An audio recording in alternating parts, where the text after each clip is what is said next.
Antigamente a gente ficava, pô, olha que postura cifótica, a cabeça anteriorizada, arruma. Agora eu vi o contrário, eu falei, coisa feia, pelo amor de Deus, relaxa, joga pra frente um pouco esse ombro. Eu lembro de algumas revisões temáticas, por exemplo, que tem mostrado que intervenções ergonômicas não mudam a chance de se desenvolver dor na coluna ao longo do tempo. O grande papel e a grande direção quando a gente fala da postura é mostrar ela como um comportamento. A pergunta não é assim, tá doendo as costas porque ele tá com anteversão ou retoversão na hora que ele senta? A pergunta é, por que que o paciente tá do jeito que ele tá? Neste episódio, discutimos sobre a importância da postura nas dores de um paciente. Será que ela é realmente a principal causa de todos os problemas? E ajustá-la forçadamente durante o dia é o correto de se fazer? Vamos discutir sobre as evidências relacionadas à postura, para entender o quanto modificá-la de fato pode nos ajudar a reabilitar nossos pacientes.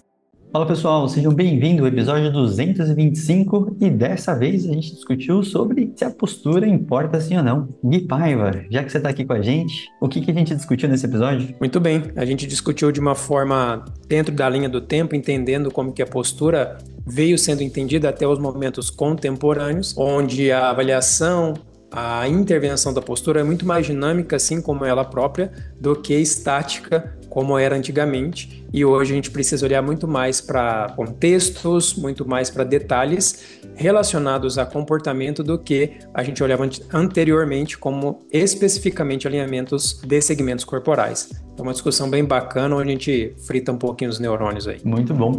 Gui Paiva trouxe uma aula prévia antes, né, aquele formato que a gente agora tem alguns slides no comecinho, depois da nossa discussão. Espero que vocês gostem, então não se esqueçam de assistir o vídeo. Mas antes de vocês assistirem, Rafael Pescalade, quais são os recadinhos do Fisiortopedia? Bom, na semana do lançamento desse episódio, a gente está também oficialmente lançando a nova certificação.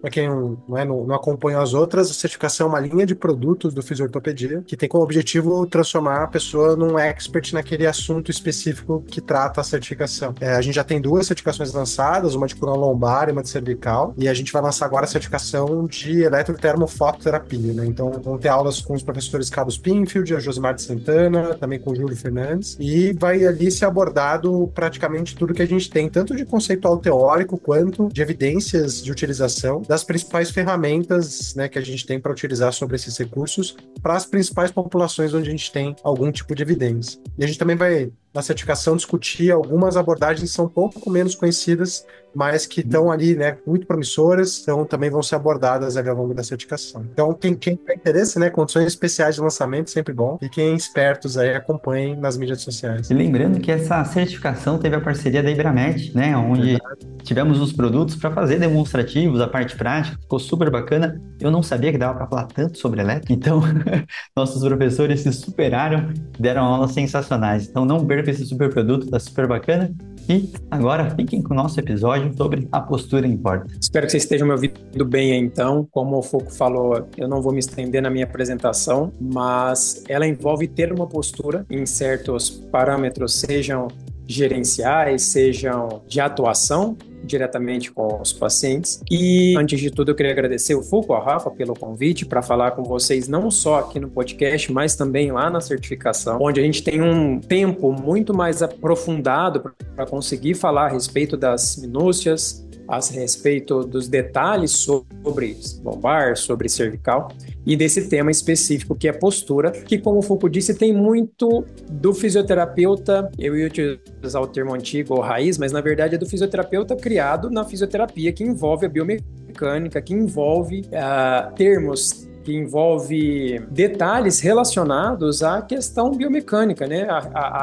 Aquilo que o fisioterapeuta tem no seu nome, que é a terapia do físico. Porém, eu vou tentar resumir para vocês com os detalhes desse tipo de argumento que a gente tinha e do argumento que a gente tem hoje em dia para levar essa postura, para levar esse termo a realmente como ela deve ser entendida com base no que a ciência traz para a gente hoje em dia. Então, de uma maneira mais na linha do tempo, para que faça sentido quando a gente chegar nos momentos atuais, a disparidade entre certo e errado foi um construto muito real e presente dentro da fisioterapia. Desde sempre, onde um alinhamento, onde uma determinada função ou uma determinada realização seria entendida como certa e errada a depender de alguns pormenores, que geralmente, no caso da postura, estaria relacionado com a posição em que a pessoa se encontra. A gente vai falar a respeito da definição, etc. Mas basicamente seria dessa forma é errado e dessa forma é certo por conta de algum desfecho negativo. E geralmente esse desfecho seria após a permanência nessa posição. E não só na questão de posição, mas também na questão da posição em relação ao movimento, ou seja, enquanto você está levantando o objeto, enquanto você está posicionado em uma determinada posição e vai fazer uma transferência, e isso também seria algo que teria o seu certo e errado de uma maneira não só geral, no sentido em que para todas as atividades que envolvessem aquele movimento, por mais que ele varie, né, de um movimento com pouca amplitude, grande amplitude, baixa carga, alta carga, teria que ter aquele determinado alinhamento ou posicionamento. E muitas coisas, como até nessa figura da direita, no podcast já teve sobre esse assunto, que é o teste NEC, a gente vai percebendo que se nós olharmos somente para um fator dentro das dimensões do ser humano, que é, por exemplo, a física, e relacionar a outras, ou melhor, ao desfecho, né, que seria a dor, sem relacionar as outras dimensões, a gente vai cair aí em muitas armadilhas que no final das contas vai mais enviesar e atrapalhar o nosso atendimento com o paciente do que ajudar, que era o raciocínio que a gente utilizava ou que a fisioterapia utilizava anteriormente. De uma definição básica, a gente tem a postura como o alinhamento biomecânico dos segmentos corporais. Então, basicamente, como eu mencionei, é uma posição dos segmentos corporais de uma forma que se entende como alinhados, ou pré-posicionados. E esse estado de equilíbrio também pode ser entendido como postura onde os músculos, os ossos, têm uma capacidade de proteger as demais estruturas do corpo humano sobre traumatismos, sobre estresses físicos, independente da posição, seja de pé, deitado ou sentado. Assim como a gente tinha orientações para dormir, a gente tem orientações ou tinha para trabalhar, ou como a gente tinha para realizar alguns tipos de lazer. E essa definição, ela traz para a gente, simploriamente, o que é a postura, e não mostra algum tipo de desfecho negativo, a não ser que no caso da proteção frente a traumas, que esse alinhamento tem. Então, se a gente pensar que há alguma necessidade de proteção dentre essa relação entre os tecidos, a gente precisa olhar, então, qual seria a magnitude desse agente agressor. E, na maioria das vezes, a gente pensa num agente agressor que é ficar numa postura tensionando os tecidos, e isso levaria a algum tipo de lesão, só que a gente não percebe, ou não avalia, ou não tem noção do quanto que é essa relação. Capacidade, demanda e mais que isso, né? A fisioterapia em si, até outras profissões, levavam em consideração de uma maneira, por plausibilidade, por raciocínio indutivo, que o paciente deveria evitar determinadas posições, sejam estáticas ou em movimento, para evitar determinado desfecho que necessariamente foi estudado, foi relacionado, mas que era uma suposição. Diante disso, essa relação de movimentos repetidos em amplitude, que geralmente a gente tem quando permanece numa posição estática, porque por mais que o Rafa, o Foucault, eu e qualquer outra pessoa que esteja ali sentada por um tempo, permaneça numa posição que a gente diz parada ou estática, não é realmente estática, né? Existem estudos que mostram aí que durante o dia, uma pessoa sentada faz movimentos de até 15 graus da coluna milhares de vezes no dia.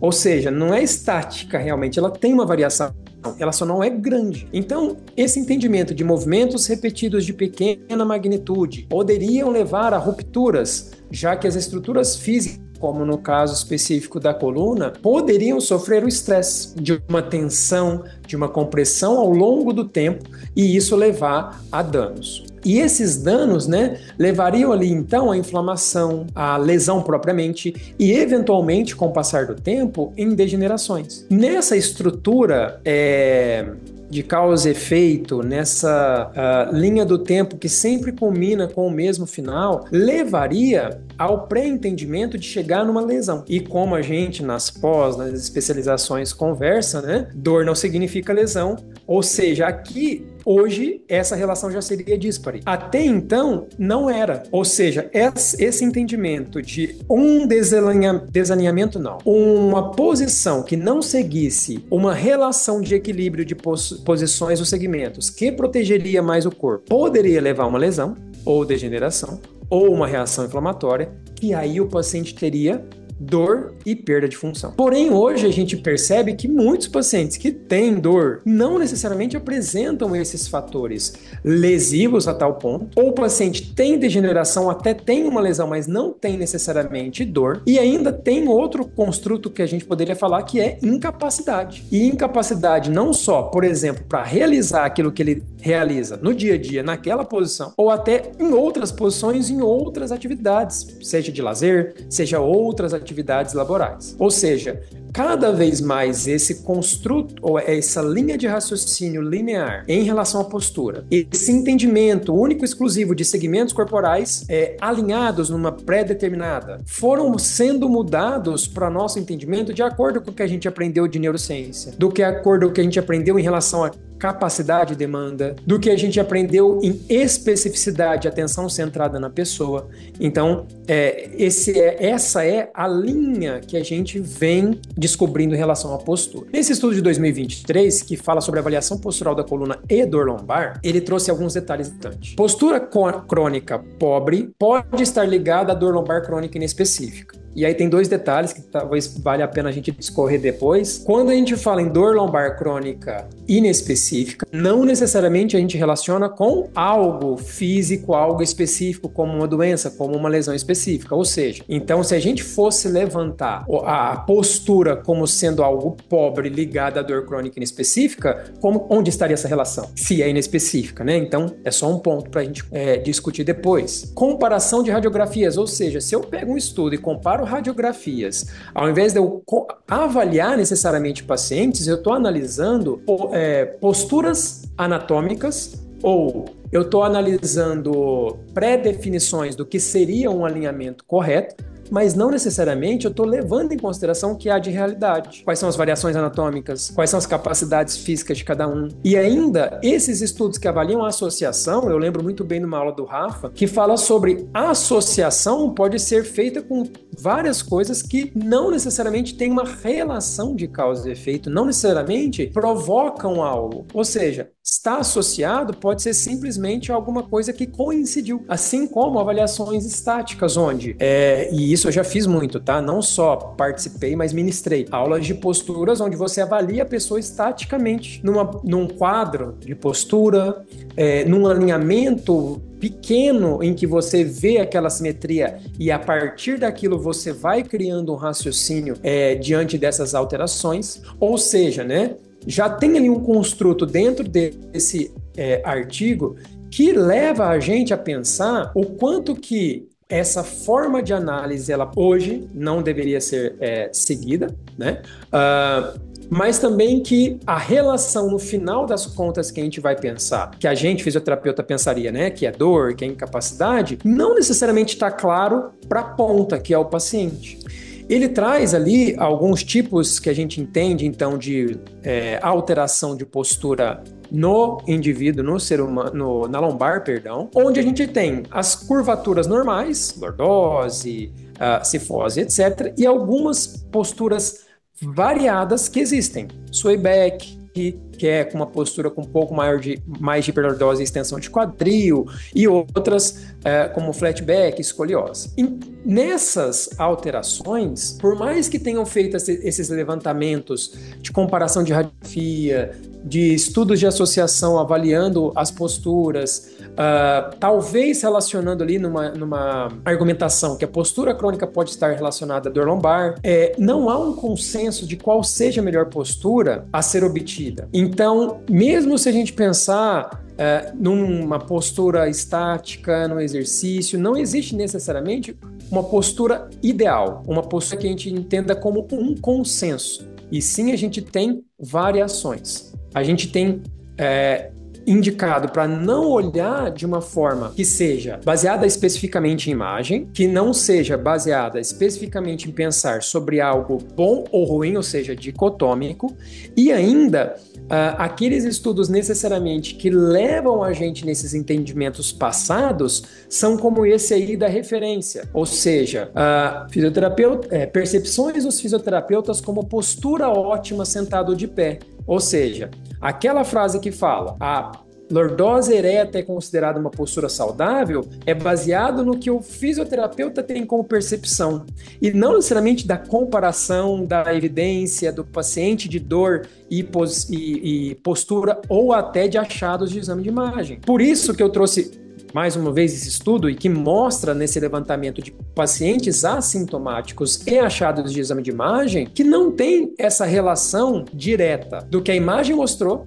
e do que o paciente tem, seja como achado de sintoma ou de incapacidade. Assim como a gente tem pacientes que vão ter uma postura não necessariamente simétrica, que vai ter essas variações como lordose, cifose aumentada, aumento de lordose ou até a própria escoliose e não necessariamente vai ter dor. E muitas vezes, como a gente vê até em outras regiões corporais, esses achados de imagem ou esses achados de imagem, não no sentido de exame radiográfico, mas no sentido de exame visual que a gente faz com o paciente, né, na avaliação da postura, deva ser muito mais encaixado no contexto clínico do que necessariamente na imagem que você está avaliando, ou melhor, na variação da imagem. E essa palavra variação talvez é uma palavra para a gente discutir bastante.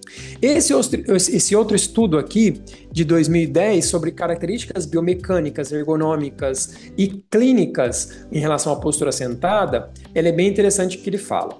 Na posição sentada não existe uma postura ideal a ser sustentada, no sentido de ficar naquela posição muito tempo, de determinada maneira seria bom. Além disso, o sentar é uma situação dinâmica, como eu falei para vocês. Se vocês separarem, a cadeira do Rafa ali já gira para lá e para cá, conforme ele fica parado, o Fulco senta para trás, recosta, eu me movo, chego a cadeira para trás. É uma situação dinâmica que deve ser vista como um comportamento. E na aula de neurociência a gente discute muito isso, né? O que é um comportamento? Não é só o que você faz volitivamente quando você está numa situação com alguém e tal, mas também é o seu corpo mostrando e tentando fazer algo diante do que ele está sentindo. Então não é uma condição estática. Postura não deve ser entendida como algo estático. Assim sendo, na posição sentada, que a gente entende, né, nessa mais comum quando pensa em postura, não existe uma determinada postura a ser sustentada pensando no desfecho de proteção que a gente quer evitar no caso dor. E pensar sempre em fatores intrínsecos e extrínsecos, ou seja, eu tenho fadiga de ficar numa posição, mesmo que tenha uma certo encosto, um certo descanso, eu tenho também a necessidade de contração muscular, a capacidade de posição, senso de posicionamento dos meus segmentos. Além disso, eu tenho que analisar também, de certa forma, o meu mobiliário. Não é achar que eu vou sentar naqueles banquinhos baixinhos de tirar leite e vou trabalhar 10 horas aqui na frente do computador, que eu não possa ter algum tipo ali de estresse. Mas aqui a gente não está falando necessariamente que vai causar dor, né? Posso ter a adaptação, eu posso ter vários fatores ali que devem ser considerados. Nesse caso, eles reforçam que, pensando na postura sentada, a gente tem que olhar sempre esses dois fatores. Esse outro estudo de relação entre dor lombar e a postura lombar em si no trabalho, que a gente também fala muito lá na certificação, ele é bem interessante. Ele pegou ali várias características que a gente geralmente não está acostumado. Por exemplo, paciente fumante. A gente às vezes esquece que alguns fatores, como fumo, desordens de sono, ou fatores de outras dimensões, como os fatores psicológicos, etc., podem influenciar, e geralmente influenciam, na dor do paciente. Só que a gente dicotomiza entre isso causa, então privação de sono causa a dor. Não, a causa de dor é só a questão postural. E aí, nesse levantamento de várias outras dimensões ou fatores relacionados, né, características clínicas, é interessante que eles trouxeram nos pacientes em relação ao seu trabalho. A caminhada predominante dentro do trabalho dos indivíduos, ou seja, não só postura, reduziu a probabilidade de dor lombar nos últimos 12 meses comparados com aqueles que ficam mais em uma posição.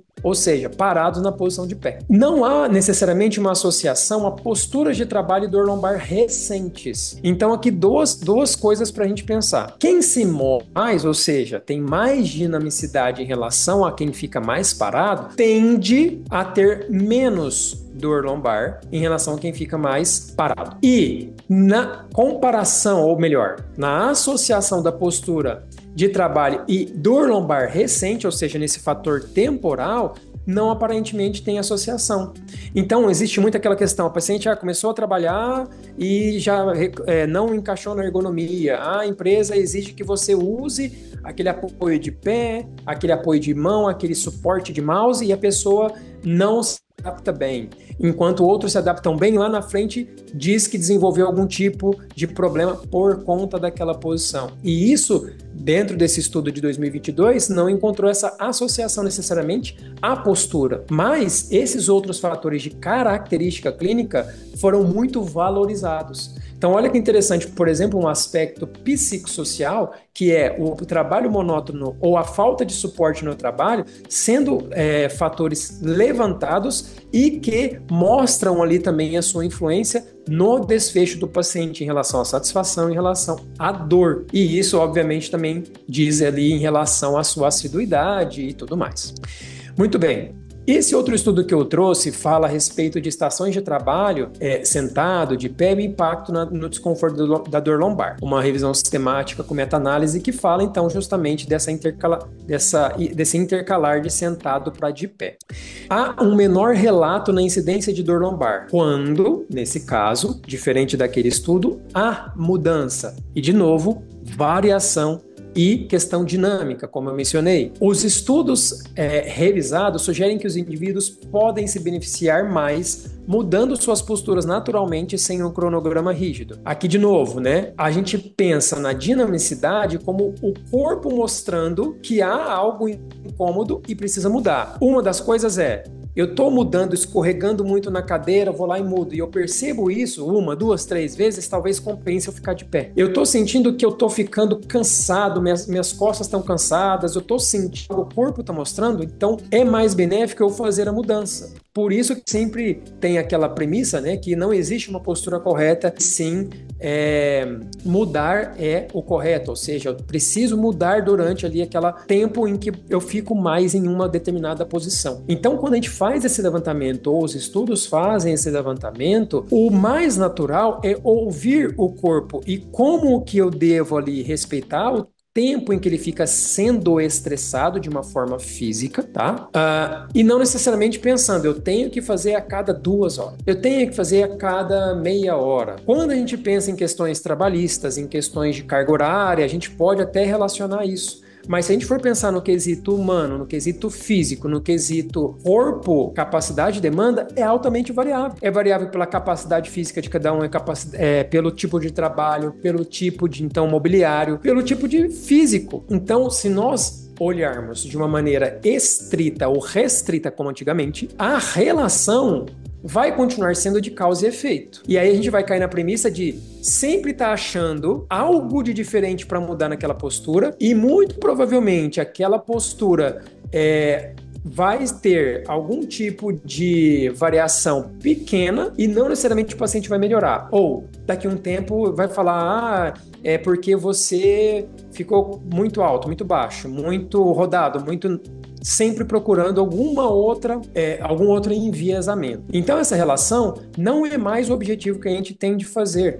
A gente tem justamente olhado para essa questão do contexto e, como eu mencionei lá atrás, da atenção centrada na pessoa, no sentido que a gente olha qual é o tempo, a exposição que essa pessoa tem dentro daquele trabalho, daquele setup, daquela distribuição do seu mobiliário. Qual é a capacidade física dessa pessoa? Qual é, no sentido da palavra, a postura dessa pessoa, ou seja, do alinhamento dos seus segmentos, que podem predispor a estressar determinados tecidos. Só que aí também a gente tem que pensar, né? Estressando um tecido, realmente eu já vou ter dor? Ou qual é a crença daquele indivíduo? De novo, quais são as dimensões que a gente está olhando?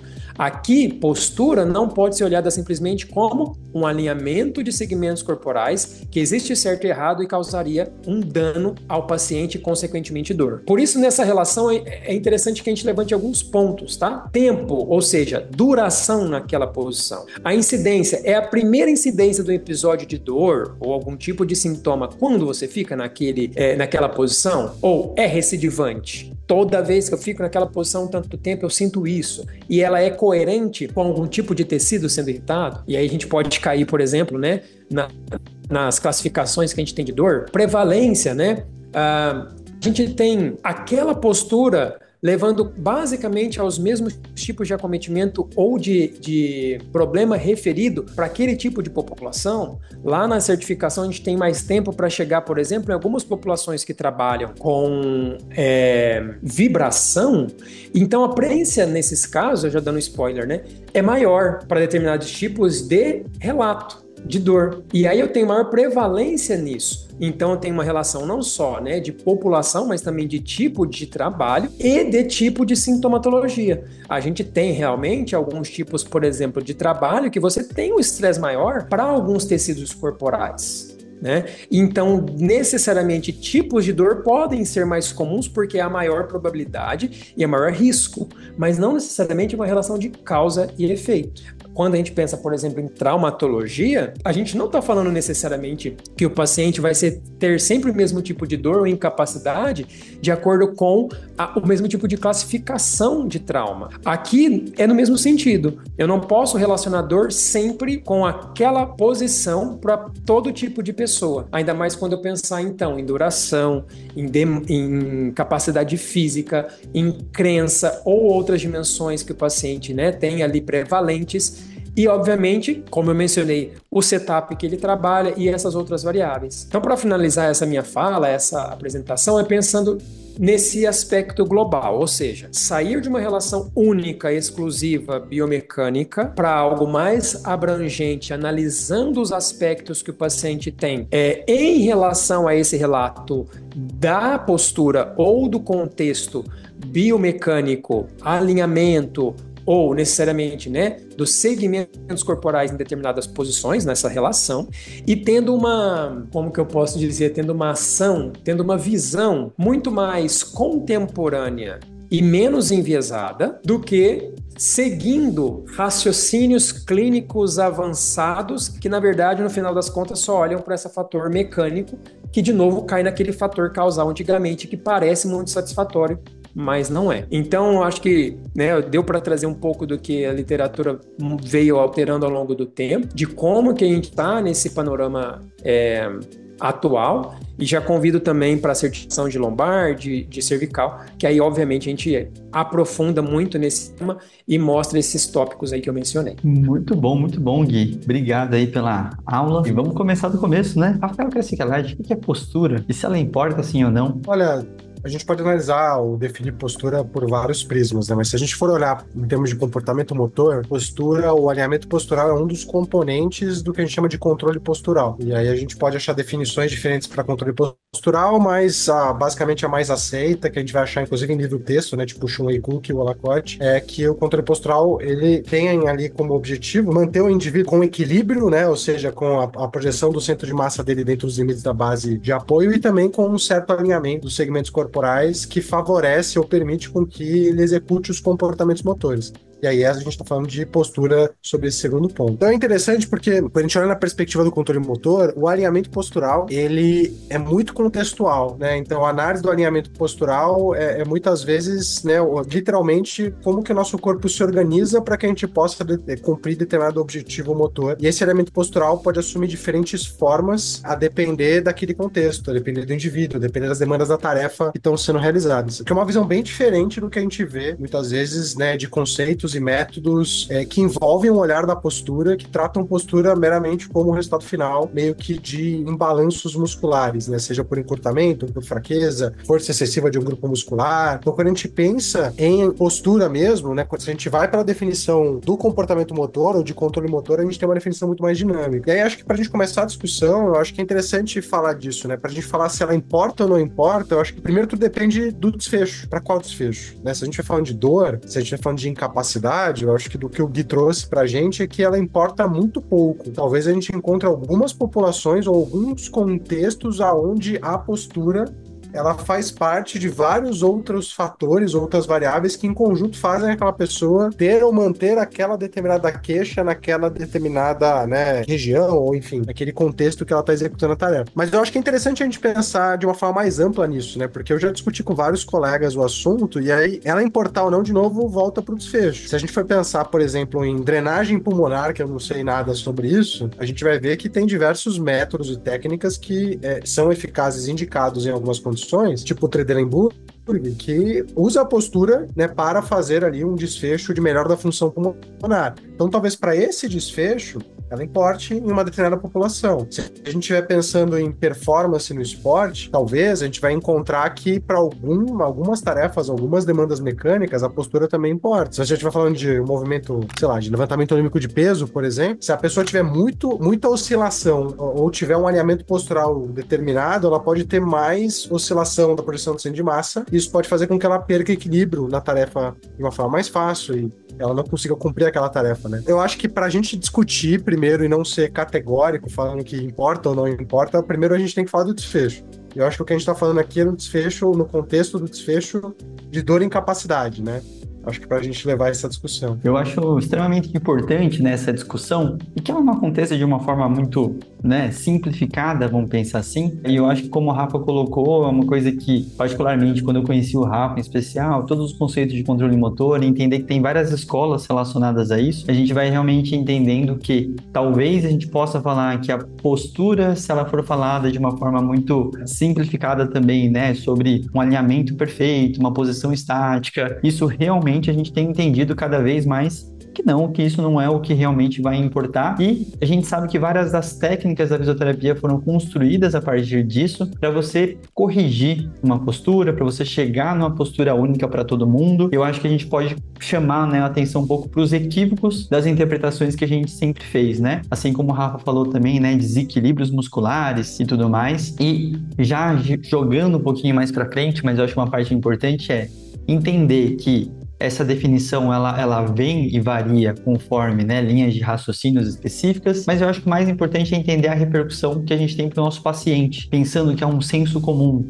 aonde é um clássico, né, a gente vai lá, chega na escola, e aí fala, gente, a gente fala hoje sobre postura, e aí todo mundo alinha, né, fala, não, agora ficar com a postura certa e tudo mais, pensando que aquilo tem que ser sustentado, estático, ou alguns clichês sobre bailarina e a postura perfeita dela. Então, tem várias dessas situações que eu acho que a principal repercussão tem a ver com até com um efeito meio nocebo que a gente pode falar. As pessoas que acreditam ter dor lombar porque tem uma lordose, uma cifose, as questões fisiológicas da nossa curvatura que acabam sempre interferindo. Então, acho que antes da gente pensar, a gente tem que sempre colocar o contraponto, né, de como que a gente comprova se essa relação existe, mas o mais importante é também entender que existe uma repercussão muito importante que é para o paciente, para a população, pelo senso comum que foi criada por nós, profissionais da saúde. As pessoas acham que o fisioterapeuta fica olhando a postura de todo mundo o dia inteiro. Eu, particularmente, não faço isso faz muito tempo. Acho que nem no começo da profissão, mas acho que isso é bem relevante. Só para te cortar, porque ontem eu vivenciei isso e me incomoda. Eu fui na academia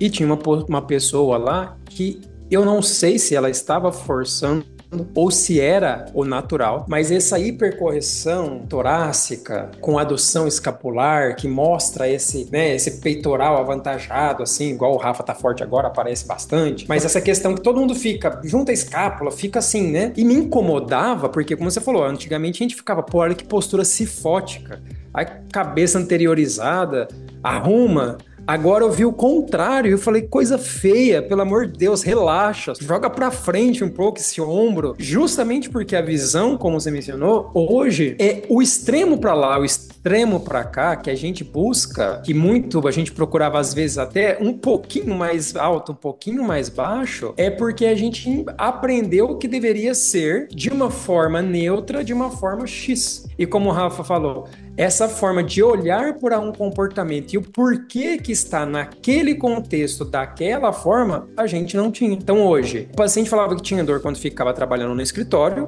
mas em outros locais não. E não tinha aquela relação de é um sofá que é mais macio, talvez fique em mais flexão e estressa, que muita gente fazia, né? Ou vai buscando ali criações dentro da mente, um raciocínio. E eu perguntei para ele, faz o seguinte, então filma, põe o celular lá e deixa filmando 4 horas para ver como é que é. Porque já fazia sentido, não fazia sentido na minha cabeça avaliar a pessoa ali em pé, um alinhamento ou sentado, isso é totalmente o contexto, né? O cenário é totalmente diferente. E muitas vezes a pessoa, eu tenho escoliose. Tá bom. Então, na hora que eu tô sentada, eu acho que a minha coluna vai ficar torta e vai forçar. Aí eu pedia pra pessoa me mostrar como é que ela ficava sentada a maior parte do tempo, ela colocava o pé embaixo da coxa do outro lado, inclinando toda a coluna. Ou seja, nesse caso, a escoliose não seria tanto, né? Se fosse um problema. Então, acho que essa questão, como a gente falou, importa ou não importa, já como trazido pelo Rafa, vai depender muito provavelmente do contexto. Já tem que depender do contexto, né, de antemão. E como você falou, a gente lá de trás veio aprendendo de uma forma, veio tendo relação de uma forma, vendo a postura de uma forma muito simples, simplória. E talvez também por essa evolução dos conhecimentos aí sobre os desfechos, que a gente tenha pensado nessas bases anteriores. Perfeito. E eu acho que tem um ponto bacana, né? Porque até você citou um outro exemplo, né? Que seria dentro de uma academia e afins.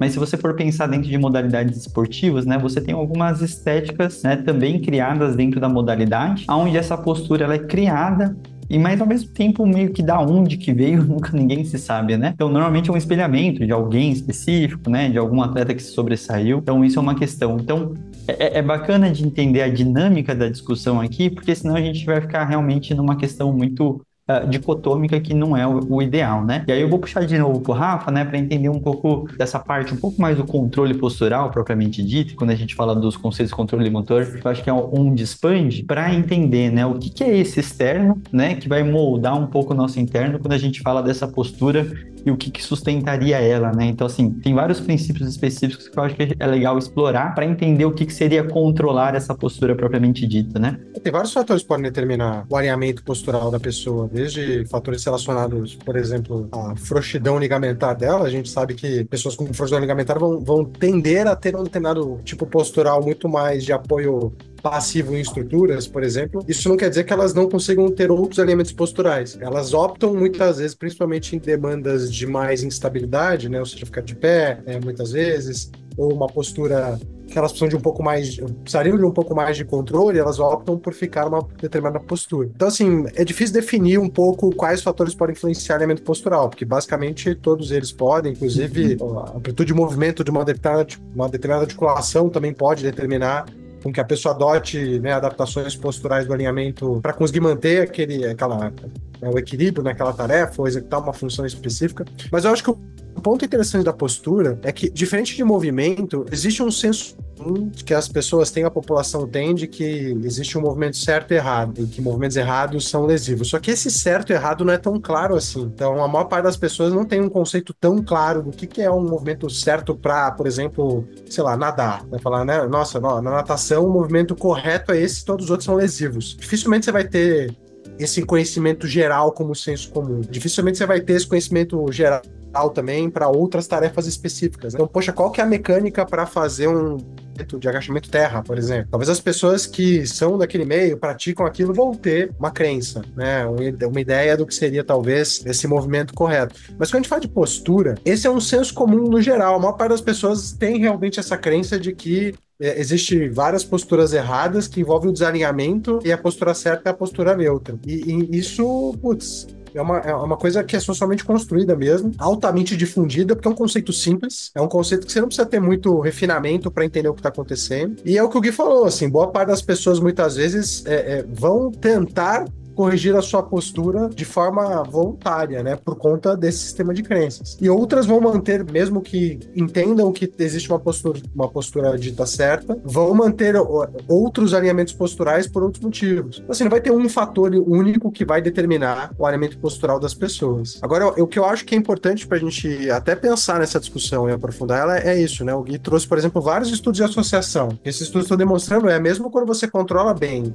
possíveis confundidores, o alinhamento postural não parece ter muita relação com a queixa. Agora, o que chama atenção quando a gente começa a olhar para a postura é que os estudos de intervenção vêm trazendo um pouco mais de aprofundamento nisso, né? Então, por exemplo, toda vez que a gente olha algum estudo que tentou analisar a relação de postura com dor ou postura com incapacidade, o que normalmente eles trazem é que o tempo de exposição ou a postura sentada prolongada costuma ser um fator mais relevante para a gente ter queixas relacionadas, por exemplo, à coluna do que a própria postura em si. Então, você ficar longos períodos sentado, independente da postura, como o Gui trouxe, é um pouco mais associado, tem mais associação com o desenvolvimento e manutenção de dor do que a pessoa, a postura exata que ela fica. E quando a gente vai olhar para estudos também, né, que tentam intervir na postura, eu lembro de algumas revisões temáticas, por exemplo, que tem mostrado que intervenções ergonômicas não mudam a chance de se desenvolver dor na coluna ao longo do tempo. Então, intervenções com foco em mudar mobiliário, né, mudar ou educar a pessoa com relação à postura ideal, não muda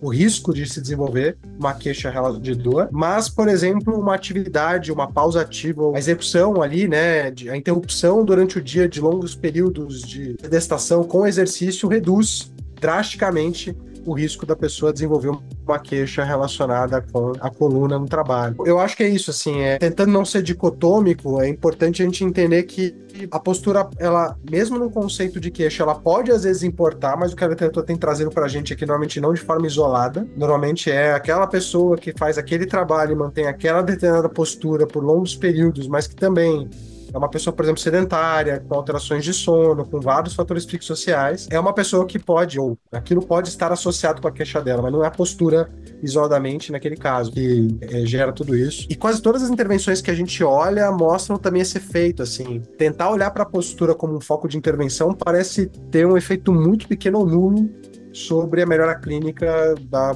maior parte das condições que tentaram alguma abordagem nesse sentido, né? Porque a gente chegar a essa definição de importa ou não importa é um conjunto de evidências de vários tipos diferentes de métodos. Então, estudos de associação, estudos prognósticos, estudos mais longitudinais e também estudos clínicos, por assim dizer. E o que a gente tem visto é um pouco disso, né? Quando você olha para o desfecho dor e incapacidade, na maior parte desses estudos realizados, realmente parece ter pouca ou nenhuma associação com o tipo de postura de desenvolvimento de dor e com a tentativa de mudar essa postura e de melhorar o quadro do paciente. Perfeito. Eu coloquei aqui, acho que tem algumas coisas que são muito importantes, até para a gente ir para um lado mais clínico e de como que aborda isso, né? Que eu acho que o que a gente está conversando tem, né, a ver com nosso entendimento, nós como profissionais da saúde, e eu acho que a primeira coisa que a gente tem que acessar com o nosso paciente está relacionado a isso. Qual que é a crença dele sobre a postura que ele possui? E aí eu acho que esse entendimento e a gente conseguir perguntar, explorar, eu acho isso muito bacana, que se você fizer isso para fisioterapeutas, pacientes, ele provavelmente, se for falar, né, do senso comum, ele chega num lugar parecido, mas a gente precisa realmente entender para conseguir desmistificar esse processo que a gente está falando direto aqui sobre certo e errado e talvez entender que não vai existir uma mensuração específica. Você pode mensurar, obviamente, mas aquela mensuração, como o Gui falou, de forma estática, ele talvez direcione muito pouco o que a gente vai intervir. Então, de novo, né, esse nosso entendimento com o nosso comportamento, ele entra.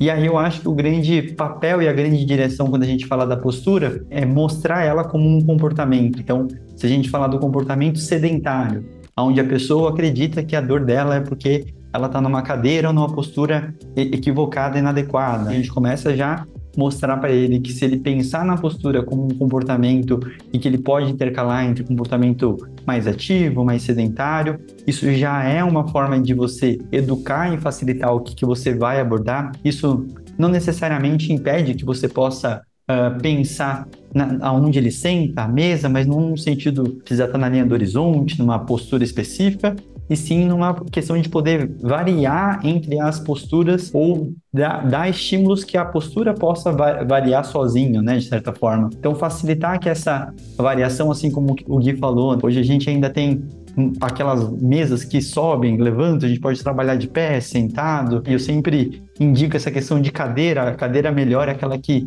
pode movimentar mais para frente, para trás, para cima e para baixo, e a mesa também, né? Então a gente começa a falar um pouquinho, né, desde a pessoa quanto do ambiente, para entender que essa interação vai diretamente influenciar nisso que a gente está chamando de postura, mas propiciando que o contexto dele facilite que ele se movimente mais, que ele tenha estímulos diferentes e não fica num estímulo único. Porque pensando até da forma antiga, que já pensei em relação à postura, né? Senão você entra numa linha de tratamento muito relacionado a como que a pessoa vai ficar forte o suficiente para manter naquela postura por longos períodos. Você vai pensar em resistência, e aí você vai pensar em um trabalho muscular específico, numa posição estática por minutos. E todo aquele processo, ele não necessariamente prepara ninguém para ficar trabalhando sentado em casa o dia inteiro, né? Então, são coisas que hoje parecem que não fazem muito sentido, acho que na nossa cabeça, mas plausivelmente eu acho que muita gente ainda pensa assim, ainda tem pensado e defendido algumas coisas. Então eu acho que nessa parte é extremamente importante da gente conseguir alinhar um pouquinho, né? Porque como que a gente avalia e como que a gente intervém. E acho que é até bacana o Gui falar um pouquinho da experiência clínica dele, esse processo do que os pacientes, né, chegam com essas crenças, como que ele aborda isso, como ele avalia de alguma certa forma, e principalmente como que intervém, como que é isso no seu dia a dia clínico, Gui? Eu tenho, Foco, não sei se sorte, mas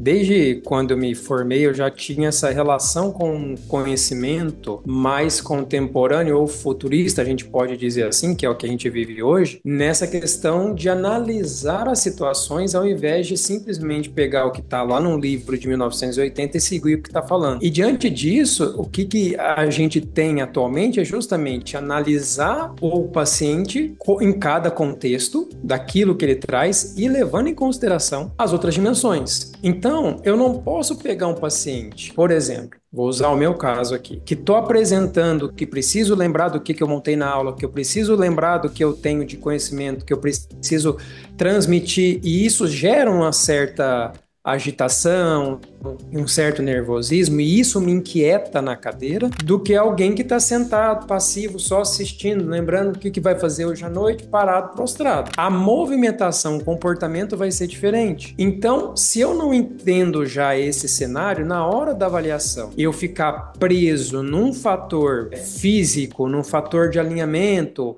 esquecendo esses outros pormenores, eu já não vou ser um bom avaliador. Mesmo que eu conheça determinados testes específicos, especiais, mesmo que eu tenha quadro, que eu tenha aplicativos que hoje tem muito aí de análise, de que a pessoa tira a foto torta e vai medir a angulação tá torta, óbvio. Mas, enfim, que faz essa análise crua, né? Que não é específica do paciente, muito menos avalia as outras dimensões. E outra, como que o paciente mostra, às vezes, a incoerência física da queixa, do sintoma e do que ele acha que é a causa, por exemplo, a postura, e que ele não vê, por exemplo, o contexto do fator emocional, o contexto do fator de relação laboral, que às vezes está muito comprometido. Mas não, a questão é se a que causa a dor é a postura, é isso que vai ser o foco. Então, essa forma de analisar, como eu mencionei, abrangente no sentido em que o paciente está na minha frente. Isso é uma coisa que o Rafa também fala na aula de, acho que, neurociência, que é, por que o paciente está do jeito que ele está? A pergunta não é assim, tá doendo as costas porque ele está com antiversão ou retaversão na hora que ele senta? A pergunta é, por que o paciente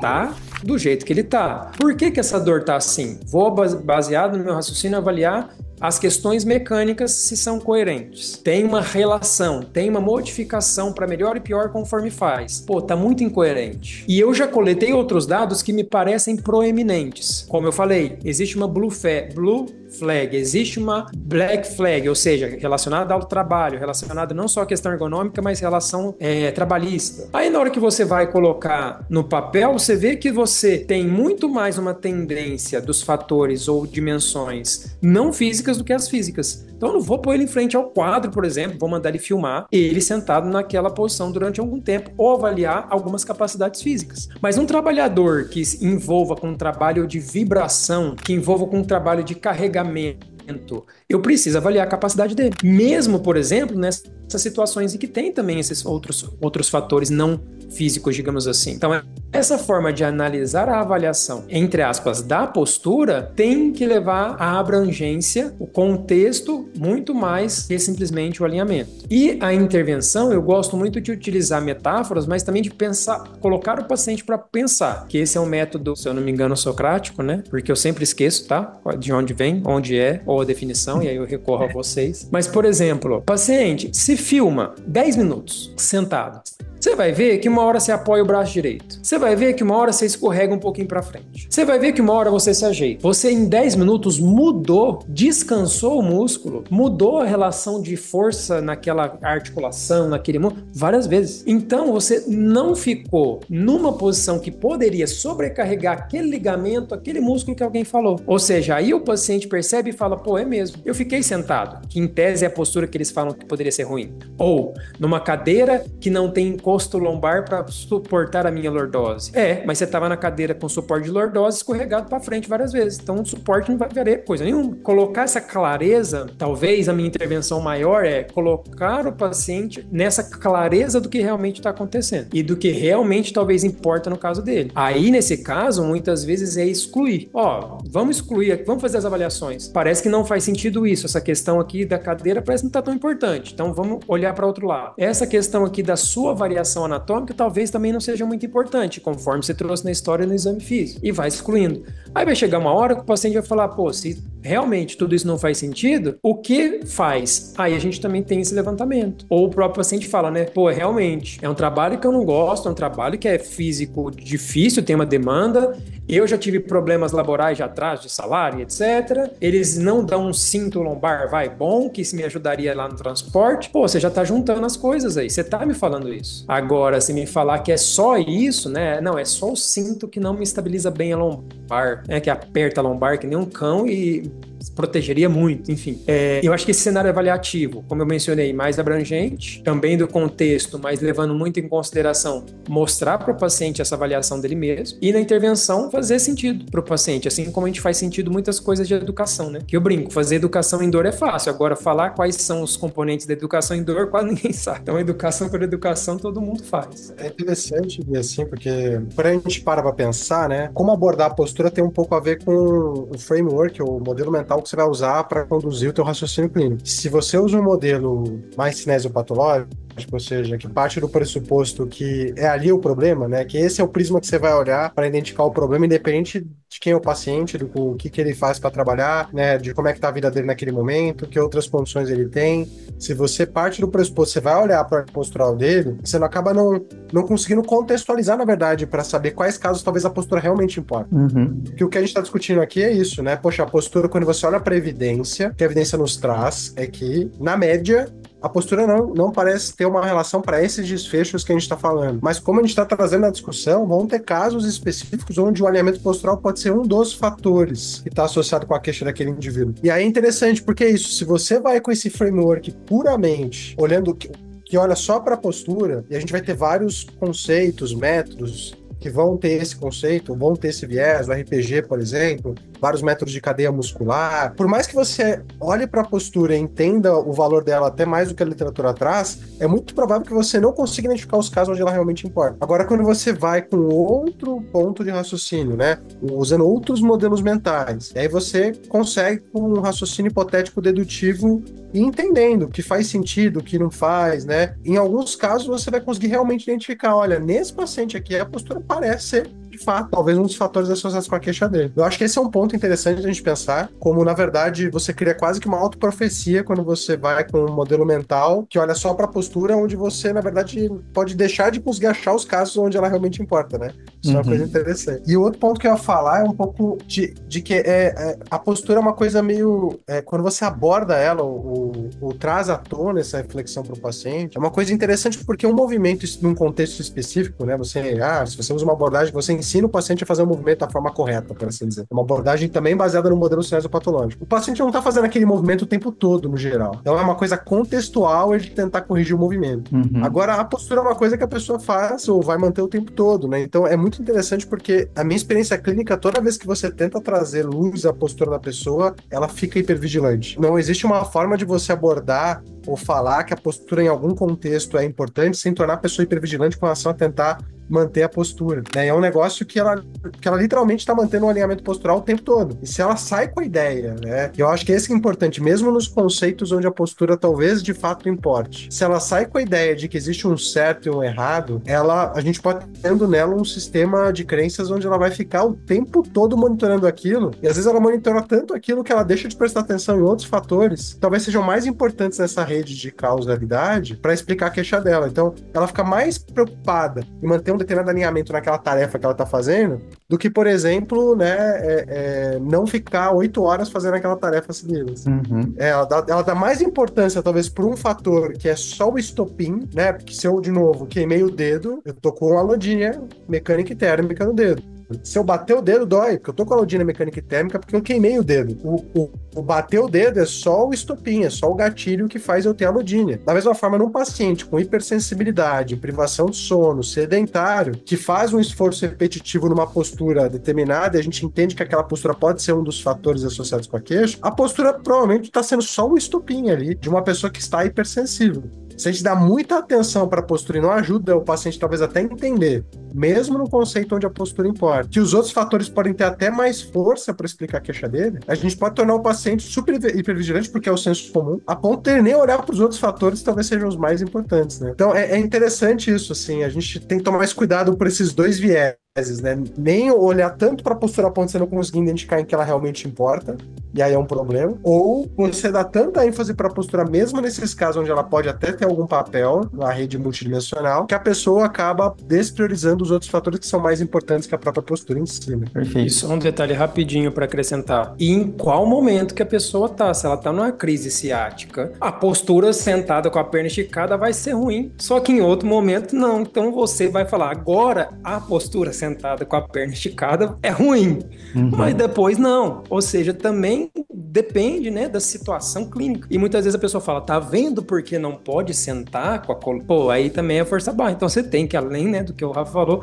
entender esse cenário clínico, como que tá a pessoa, e não fazer aquela relação causa e efeito também da alteração física. Perfeito. Eu vou dar 2 exemplos clínicos, que acho que eles são os 2 extremos, né? Literalmente do que eu gosto de abordar no dia a dia. Então, é muito comum pessoas que trabalham sentado, né, terem essa queixa lombar, ou ter uma queixa postural, vamos chamar assim, né, já que o assunto é postura. E aí eu sempre gosto de conseguir auxiliar ele dentro daquela situação que parece que tem pouca variabilidade, que tem pouca dinâmica, de achar estímulos diferentes, né? Então eu sou muito fã de toalhinhas, travesseiros e afins, porque você vai dando pontos de apoio diferentes, aonde naturalmente pode estimular que ele consiga relaxar em posturas que antes eram antálgicas, né, ou dolorosas. Então a partir do momento que você coloca, literal, como se fosse aquele apoio do travesseirinho de Mackenzie, e aí você pode pôr na região da lombar, depois você troca um pouquinho para torácica, depois você pode até sentar em cima dela, você naturalmente vai gerando estímulos diferentes naquele corpo que está achando que tem um único ponto de referência, né? Então você vai variabilizando aquele movimento, que eu acho que é uma questão importante. Isso, comumente nessas situações, já acaba trazendo alívios das dores muito importantes, né? Então, são situações meio simples, mas que auxiliam bastante eles. E outra, lembrando de um caso clínico, né, específico, uma bailarina, né, que estava atendendo, ela se queixou de uma dor lombar, e foi bom porque quando ela veio para mim, ela já tinha saído de um período de férias, e ela meio que falou, né, o início da dor dela foi por causa de uma coreografia específica que ela sustentava muito uma única posição, então como se fosse, né, o queimar o dedo, assim como o Rafa falou. Mas depois que ela entrou nesse período de férias, a dor continuou em situações mais corriqueiras. Agora que ela retomou para a parte das coreografias em si, ela começou a falar de algumas posturas que estavam incomodando ela. Ou seja, no caso, né, dessa dinâmica e as posturas que ela estava adotando dentro desses contextos, elas incomodavam de uma certa forma. Então, o meu papel com ela é tentar, dentro daquela, no caso, né, a coreografia, achar um pouco mais de posições de conforto para que aquilo não fique um lembrete de como que aquilo estava provocando a dor em diversas situações, né? Assim como estratégias que eu poderia utilizar, né, previamente dela entrar no palco, entrar na dança em si, e depois que terminar para que aquele momento doloroso não ficasse sendo lembrado a tanto momento. Então eu trabalho a postura, mas eu tenho uma preocupação muito grande com a estética, porque existe uma coreografia, existe uma necessidade, mas eu também não posso mexer muito, mas eu posso trocar sutilezas para trocar a força que vai sendo exercida dentro daquelas estruturas. E assim tentando, né, eu falei para ela, o foco é que a gente consiga diminuir esse lembrete que aquela região tá dolorida e que você precisa se preocupar com ela. Então, esse momento prévio nada mais é do que direções preferenciais para que ela sinta e consiga ter, né, um momento analgésico e de alívio de dor da lombar. Durante a coreografia, ela me mostra algumas coisas e eu consigo ajustar algumas pequenas posições que para ela é mais fácil de sustentar. e depois repetir as mesmas coisas do início ao final para que tenha uma parte analgésica e ela não leve, entre aspas, para os próximos dias aquela sensação dolorosa. Então, acho que é bacana porque é uma situação que a postura realmente, de certa forma, importou. Usei, de certa forma, estratégias muito simples para conseguir conciliar e, de certa forma, clinicamente foi extremamente relevante. Então, acho que é importante entender, assim como o Rafa falou, tem momentos que ela pode incomodar, ela está segurando uma posição por 10, 15 minutos, num extremo de uma articulação. Então, aquilo realmente é um incômodo. Não necessariamente está machucando o tecido, não está causando nenhuma lesão estrutural, mas é uma coisa que eu preciso abordar. A simplicidade de falar que a postura não importa, acho que ela traz essa negligência para algumas situações que elas realmente vão importar, mas é entender que talvez a gente não esteja aliviando a sobrecarga, corrigindo a postura para uma coisa certa, contraindo o abdômen para ficar numa posição específica e reduzir a energia, né? E sim como que eu estou educando e condicionando um pouco, né, o corpo dela e o cérebro dela em relação à interpretação desses estímulos. Então acho que é bacana a gente também conseguir dar um ponto, uma direção clínica para entender como utilizar hoje em dia e não necessariamente ficar treinando posições posturais desnecessárias e de longa duração e sustentação. Então, acho que, no geral, é importante a gente conseguir dar alguma ferramenta e, óbvio, né? Imagino que muitos de vocês estão escutando e pensando em algumas situações que provavelmente vocês possam utilizar, sim ou não. Fiquem super à vontade para deixar aqui, para quem for nosso aluno, deixa na comunidade lá para a gente continuar essa discussão, que é super bacana. E aproveitando, eu vou fazer a roda final aí para a gente poder se despedir da galera desse tema. Gui, por favor, palavras finais aí desse assunto polêmico. Ótimo. Existem assuntos que eu tenho algumas palavras, assim, meio que sempre volta e meia vem na minha cabeça. E quando o paciente está com dor, uma palavra que eu uso muito é apesar de. Então, apesar da dor, você consegue fazer tal coisa. Apesar da dor, etc., principalmente na dor crônica. Para a postura, eu uso muito a expressão por enquanto, porque muitas vezes os outros fatores, as outras dimensões estão predominantes e enquanto aquilo, em tese, não for melhorado, o paciente vai ter as queixas ali. Mas, por algum motivo, ele vai entender como a postura sendo principal. Então, quando eu avalio isso, eu sempre uso a expressão por enquanto, a gente vai fazer tal mudança. Ou, quando realmente a postura importa, eu vou fazer por enquanto, você vai fazer essa mudança. E depois a gente volta para uma normalidade. Ou,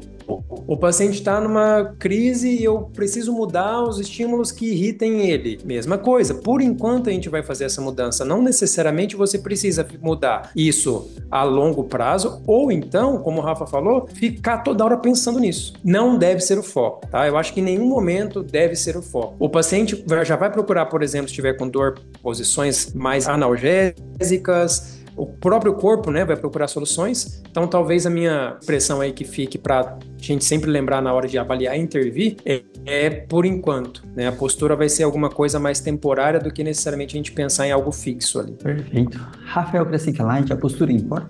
Eu acho que um jeito legal, talvez, meio que de ajudar a raciocinar sobre isso é pensar ou reduzir a postura, assim como outros estímulos mecânicos, a literalmente estímulos mecânicos, né? Então, se a gente estiver raciocinando, por exemplo, entender que uma postura sustentada, o que ela vai fazer se ela estiver ali gerando, né, um estresse sobre uma articulação, não é machucar necessariamente o tecido, mas é gerar input nociceptivo por um estímulo mecânico. Se você pensar na postura dessa forma, talvez ajude a você a raciocinar. E aí o que a gente tem que entender é assim, esse sistema nociceptivo de dor, ele tá tão sensível a ponto de que a manutenção de uma determinada postura por um tempo, né, a nocepção normal que é gerada daquilo, é suficiente para estar gerando dor no paciente. Nesse caso, poxa, fica muito claro para mim que eu tenho que focar em várias outras coisas, entender por que esse sistema está sensível, por que essa via nociceptiva está facilitada, né, por que esse estímulo que era para ser normal, ele está gerando um estímulo de dor naquele paciente. E aí o foco na postura entra naquele cenário que a gente descreveu, pode até te desviar do que realmente pode ajudar o paciente. Em outros casos, você pode entender que, não, de fato, nessa atividade, nesse contexto para esse indivíduo, a manutenção de uma determinada postura, ela está sendo parte do que está gerando o estímulo nociceptivo que produz a dor. Um exemplo do que o Foucault trouxe nesse caso da bailarina. E aí, talvez, entre outras coisas, você entenda que você precisa fazer alguma coisa específica naquele momento para aquela, né, para aquela coreografia específica apenas. Talvez você precise de uma adaptação ali, né? Então, eu acho que é interessante pensar dessa forma porque ela facilita e evita um pouco dos extremos do raciocínio. Nem entender que a postura é a única forma de se avaliar o paciente, de novo, com muitos métodos e técnicas mais antigos da fisioterapia tinham ali no seu conceitual teórico, mas também não negligenciar o fator biomecânico ou físico, quando em alguns casos ele de fato pode importar. Então, como é que você se deixa aberto e com a mente flexível para poder identificar esses casos quando eles de fato importam? Então, acho que um jeito meio tricky assim pode ser isso, você encarar tanto a biomecânica do movimento quanto a postura meramente como um estímulo mecânico que pode gerar nocepção. E entender quando ela é o principal, um dos principais drivers de nocepção em si, e quando na verdade ela só está gerando um estímulo dentro de um sistema que já está facilitado, né? Isso pode ajudar um pouco a entender o quanto a gente dá de atenção ou dá de importância ali para a postura ou o movimento também, e ajuda a gente a raciocinar na prática clínica. Um último argumento aqui que eu esqueci, toda vez que eu dou aula de PBE em especial, eu falo muito sobre a diferença, né, sobre causalidade e resposta terapêutica, que eu acredito que muitos de vocês podem vir com o argumento de, né, mas eu faço abordagens posturais e meu paciente melhora, né? Então, é sempre bom distinguir, né, que a responsividade da terapêutica que você fez não necessariamente significa que você atuou na causa do problema. Então, acho que quando a gente fala de postura, isso é muito comum as pessoas pensarem, né? Então, porque eu fiz uma técnica postural nela e ela ficou melhor clinicamente falando, aliviou a dor, isso seria a resposta da causa da dor em si. Então, essa parte, lembrar de todos os confundidores em si e que grande parte das terapias relacionadas à postura, elas são dinâmicas e ativas, isso já facilita responder de uma forma mais macro por que essa resposta aconteceu, né? Então, confundidores, mais técnicas ativas, isso acaba sempre pensando. O problema é, se você educou o paciente sobre uma forma correta ou única, ele acaba bitolando e isso com certeza é uma crença que acaba limitando ele em situações futuras. Então, lembrei desse argumento aqui que eu acho que ele é super importante e super natural alguém contra-argumentar em relação a tudo isso que a gente está discutindo. Então, sei lá, um resumo geral pensando que os conceitos sobre postura, eles são diversos, baseado nas técnicas em si. A gente não tem uma precisão da avaliação propriamente dita, desde a parte objetiva e subjetiva, então isso acaba não acontecendo. E a resposta terapêutica, ela pode vir por diversas outras vias, além do que a gente aborda intencionalmente. Então, acho que isso fecha um pouco o nosso raciocínio. Espero que tenha ficado claro, que vocês tenham gostado dessa discussão, né? Acho que a aula do Gui facilita muito para um timeline e a gente iniciar nossa discussão para cá. E se ficar qualquer dúvida, fiquem à vontade aí para deixar nos comentários. Então, acho que é isso. Rafa, Gui, algum comentário extra? Satisfeito? Não, satisfeito. Posturas cansadas? Só do meu ajudante aqui. O ajudante trabalhou aí, viu? Coitado. É o peso do microfone. A alavanca aqui, ó, tá. Bom, gente, então a gente encerra esse episódio. Espero que tenha sido útil aí. Não esqueçam de curtir, comentar, compartilhar, mandar para todo mundo que possa ser útil. Acho que esse episódio vale até para mandar para pacientes aí, que eu acho que é sempre bacana essa discussão. E espero que vocês consigam educar a postura do paciente de vocês de uma forma mais dinâmica e menos limitante. Então, um grande abraço para todo mundo e até a próxima. Valeu!